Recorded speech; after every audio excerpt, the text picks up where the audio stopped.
अस्सलामु अलैकुम व रहमतुल्लाहि व बरकातहू। खुदा करे मुझको सुनने वाले तमाम हज़रात व ख़ातीन बखैर व आफ़ियत हो। इस वक्त कहानी कनीज़ की छठी किस्त लेकर हाजिर हूँ। तवज्जो की दरख्वास्त है। उस दिन बदरुद्दीन सरे शाम ही वालदा के लिए रात का खाना लेकर घर पहुँचा तो गेट खोलते ही हुसना बी ने कहा, आज इतना सवेरे खुदा के किस बंदे ने खाने की पोटली थमा दी बेटे, और तुम मेहमानों को धोखे से यहाँ भेजकर खुद कहाँ टंडेली करते रहे। कहाँ रहूँगा, शहर में ही था। कभी तो मोहब्बत से बात किया कीजिए। जब भी जला भुना सा घर में दाखिल होता हूँ जली कटी सुना डालती हैं। आखिर मैं आपका सगा बेटा हूँ, कोई सौतेला तो नहीं हूँ ना। और हाँ, ये लीजिए तंबाकू, हुक्का भी पता नहीं कब से ठंडा पड़ा होगा। वो शेरवानी के जेब से तंबाकू की छोटी सी थैली निकाल कर टेबल पर रखते हुए मज़ीद बोला, मगर हाँ, अभी से शुरू मत हो जाइएगा, पहले खाना खा लीजिए। मगरिब की अजान कब की हो गई और शाम अब रात में तब्दील होने लग गई है। वो एक ही सांस में इतना कुछ बक गया तो हुसना बेगम चारपाई पर बैठती हुई बोली, सगे बेटा हो इसीलिए तो बोल देती हूँ, सौतेले पर इतना हक ही कहाँ बेटा। बेटा तुमने खाना खा लिया है। आप भूखी प्यासी यहाँ गुजरते लम्हात गिन रही थी और मैं खाना खा लेता। यहीं ले आया हूँ, आपके साथ ही खा लूँगा। हुसना बेगम अल्हम्दुलिल्लाह कहती हुई तकिया के नीचे से 400 रुपये निकाल कर उसकी जानिब बढ़ाती हुई बोली, ये लो बेटे, तुम्हारी भेजी हुई मेहमान इनायत कर गई है। और एक मैं बदनसीब हूँ कि उन नेक व पाकीज़ा बच्चियों को 2 घोंट चाय के लिए भी नहीं पूछ सकी। अफसोस है। बदरुद्दीन ने आंखें फाड़कर माँ के थरथराते हाथ में रुपए को देखा और प्यार से बोला, इसे आप ही रखिए अम्मी जान, ज़रूरत पड़ी तो देखूंगा। वैसे एक बात बताइए अम्मी जान, क्या वो लड़कियाँ आपकी निगाहों में वाकई नेक और पाकीज़ा हैं जो खुद तवाइफ व तवाइफजादियाँ हैं? हुसना बेगम ने पूछा, क्या तुम्हारी निगाहों में वो नेक और पाकीज़ा नहीं है? बदरुद्दीन फ़ौरन ही फ़क्रामेज़ लहजे में बोला, क्यों नहीं अम्मी जान, बिल्कुल हैं। दरअसल मैं तो आपका तासुर जानना चाहता था। हुसना बेगम ने जहन पर जोर देकर कहा, बदकिरदार व बदचलन औरत व लड़कियों के चेहरे पर इस कदर गुलाब जैसी ताजगी, शादाबी और रौनकें हरगिज़ कायम नहीं रह पाती हैं बेटा। मैं अपनी बुज़ुर्ग ख़ातीन से वैसे बेशुमार मर्द व ख़ातीन का तज़किरा सुन रखा है। बदरुद्दीन मचल पड़ा, वाह, बहुत खूब फरमाया आपने अम्मी जान।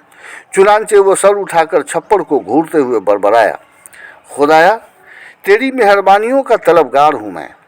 हुसना बेगम मुहज़ उसके अल्फाज को ही नहीं उसके जज्बात को भी बखूबी समझते हुए बोली, फिर भी कहूँगी बेटा कि हाथी बांधने से पहले उसके लिए चारे का मुस्तकिल इंतज़ाम करना ज़रूरी होता है।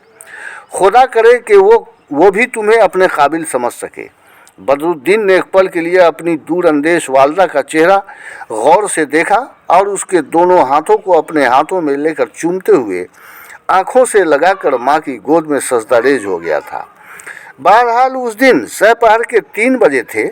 कॉलेज गेट के करीब बाहरी बाउंड्री वाल से मुत्तसिल फुटपाथ पर दीपा नाम की एक नौजवान चंचल नेपाली लड़की मामूल की तरह फलों की दुकान सजाए बैठी थी। अंगूर, सेब, अनार और हरे छिलकों वाले मौसमी उसकी दुकान पर मौजूद थे। उसके सामने यकायक तस्करान अपनी कार से आकर रुका तो दीपा उसे देखकर मुस्कुराई और फुर्ती से उठकर उसकी कार के नज़दीक जाकर खड़ी हो गई। तस्करान ने पूछा, क्या हुआ दीपा? दीपा जो बराबर मुस्कुराए जा रही थी राजदाराना अंदाज में बोली, अभी वो कॉलेज से बाहर नहीं आई हैं मालिक बाबू। तस्करान ने पेपर में लिखता हुआ एक मौसमी दीपा को थमाते हुए कहा, अब तुम संभालो, मैं निकलता हूँ। जी हाँ, आप जाइए ना, अब मेरी जिम्मेदारी है। तस्करान ओके कहता हुआ कार बढ़ाता चला गया और दीपा ने एहतियात से मौसमी निकाल कर पेपर फेंक दिया और उसका जायज़ा लेते हुए मुस्कुराने लगी। उस मौसमी पर सुर्ख रोशनाई से कुछ लिखा था जिसे वो पढ़ तो नहीं पाई क्योंकि तहरीर उर्दू में थी, लेकिन वो उस तहरीर और मौसमी की खूबसूरती पर बुदबुदाकर ज़रूर कुछ बोली थी, और फिर उसने उसे अपने मौसमी के छोटे से ढेर में मिला दिया था, यानी चंद फलों के दरमियान रखकर स्टूल पर बैठ गई थी। चंद लम्हे बाद ही कनीज अपनी दो गैर मुस्लिम सहेलियों के साथ गुफ्तगू करती हुई गेट से निकली और फलों की दुकान की जानिब देखा तो वो तेज़ तुर्रार लहजे में बोली, आओ बीबी जी, फलों का ताज़ा लौट आया है, अंगूर है, अनार है, सेब और हरे मौसमी बहुत मीठे हैं। दीपा की तेज़ी और बोलने के अंदाज पर तीनों लड़कियां हंस पड़ीं। एक लड़की ने कहा, अच्छा तो कनीज हम चलते हैं, बाकी बातें कल होंगी। तो दूसरी लड़की बोली, यहाँ से हमारे रास्ते भी तो अलग हैं, कनीज पूरब जाएगी तो हम दोनों पश्चिम। तभी दीपा जल्दी से बोली, हाँ हाँ आप लोग जाओ ना बीबी जी, मगर मैं पर्दे वाली बीबी जी से कुछ पैसे लिए बगैर तो जाने भी नहीं दूंगी। ये हमारे बराबर की ग्राहक जो हैं। कनीज समेत दोनों लड़कियां भी हंस पड़ी और कनीज को बाई कहकर चलती बनी। कनीज दीपा की जानिब मुड़ी और मुस्कुराकर बोली, तुम खास तौर पर मुझे ही ऑफर क्यों दे रही हो दीपा? दीपा ने कहा, इसलिए बीवी जी कि हर आदमी तो फल नहीं खरीदते हैं ना, और हम तो आदमी को देखकर ही भांप जाते हैं कि मेरी दुकान से फल खरीदने के मूड में कौन है और कौन नहीं। बोलो बीबी जी, आज कितने मौसमी और दूसरे फल दे दूं? 2 किलो मौसमी और आधा किलो अंगूर दे दो, बस आज इतना ही। दीपा के जवाब में कनीज ऊँह करके चुप हो गई। तो फिर दीपा ने कैंची की तरह जुबान चलाई, हाँ हाँ रुक क्यों गई, बोलो बोलो, मैं मजाक का कभी बुरा नहीं मानती हूँ। उसने जल्दी से अंगूर वजन करने के बाद बड़े से ठोंगा में मौसमी भरने लगी। तभी कनीज चौंक पड़ी, अरे रे वो मौसमी कैसे डाल दिया दीपा तुमने? दीपा ने फौरन कहा, मैंने जो चीज़ दिया है लेकर जाओ बीबी जी, उसे घर जाकर देखना, अगर शिकायत हो तो कल आकर बताना। कनीज उसे घूरते हुए मुस्कुरा पड़ी और दूसरे ही लम्हा सामने से गुजर रहे खाली रिक्शा को दीपा ने रोक दिया और जल्दी से दोनों ठोंगे भी उठा ली। वो ज़माना ठोंगे का ही था। बहसूरत कनीज रिक्शा में बैठ गई तो दीपा ने फलों का ठोंगा उसके पहलू में सीट पर रख दिया और रिक्शा चिकनी सड़क पर चलने लगी थी। मगर वो तजब्जुब का शिकार हो चुकी थी, फिर भी मुस्कुराती रही। उसका यूं फर्राटे से बकबक करना कनीज को अच्छा लगता था, लेकिन उस मशकूक मौसमी ने उसे चैन से बैठने नहीं दिया।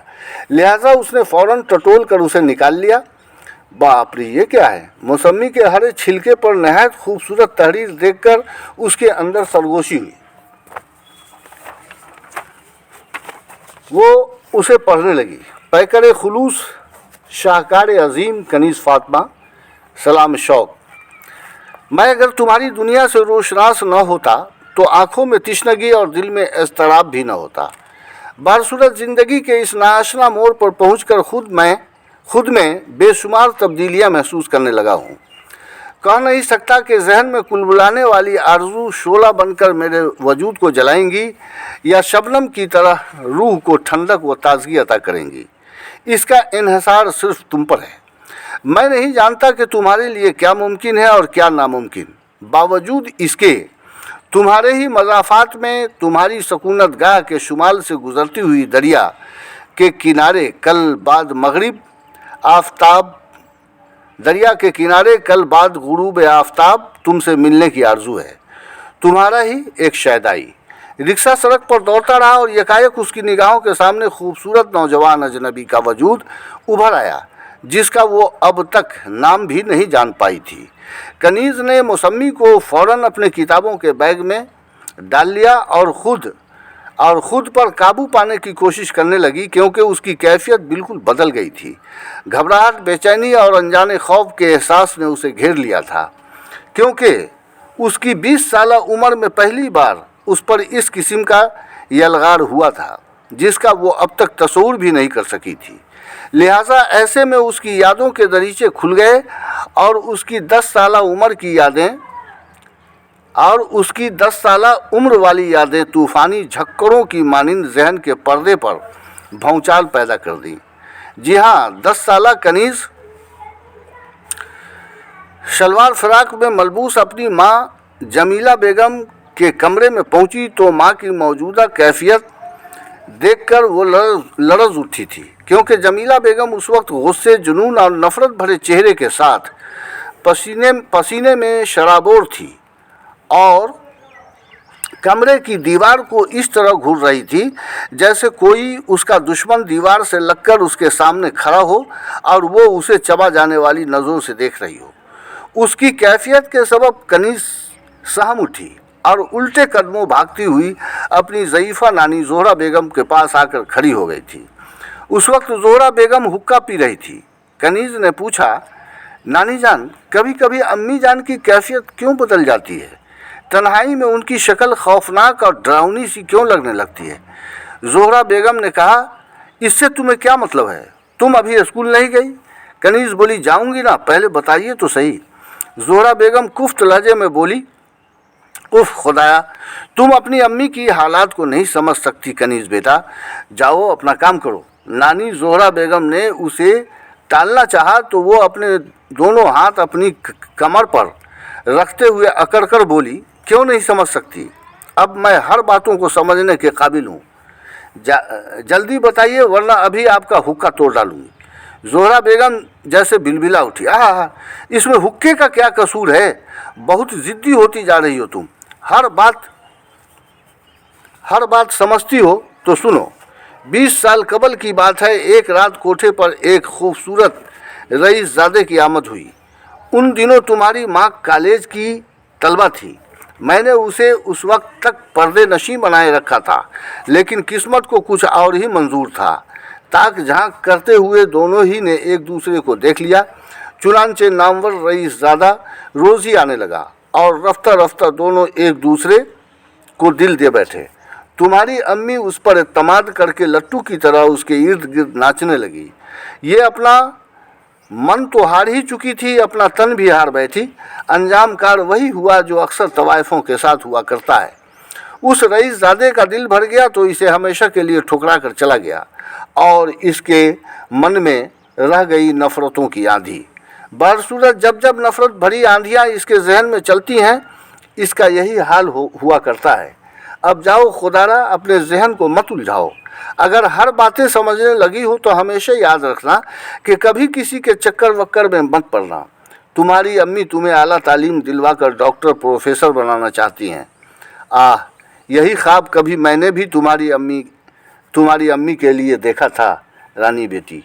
ज़ोहरा बी ने भरते हुए अपनी पेशानी घुटने पर रख ली तो मायूस कनीज सर झुकाकर नानी के कमरे से भारी कदमों बाहर चली गई थी।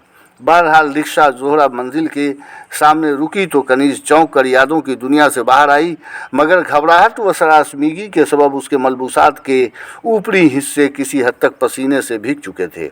वो अपनी बेबसी की कैफियत पर काबू रखते हुए रिक्शा से उतरी और सामान लेकर बालाई मंजिल की सीढ़ियाँ चढ़ने लगी थी। यहाँ छठी किस्त मुकम्मल हुई, बाकी आइंदा इंशाअल्लाह रहमान। अस्सलामु अलैकुम।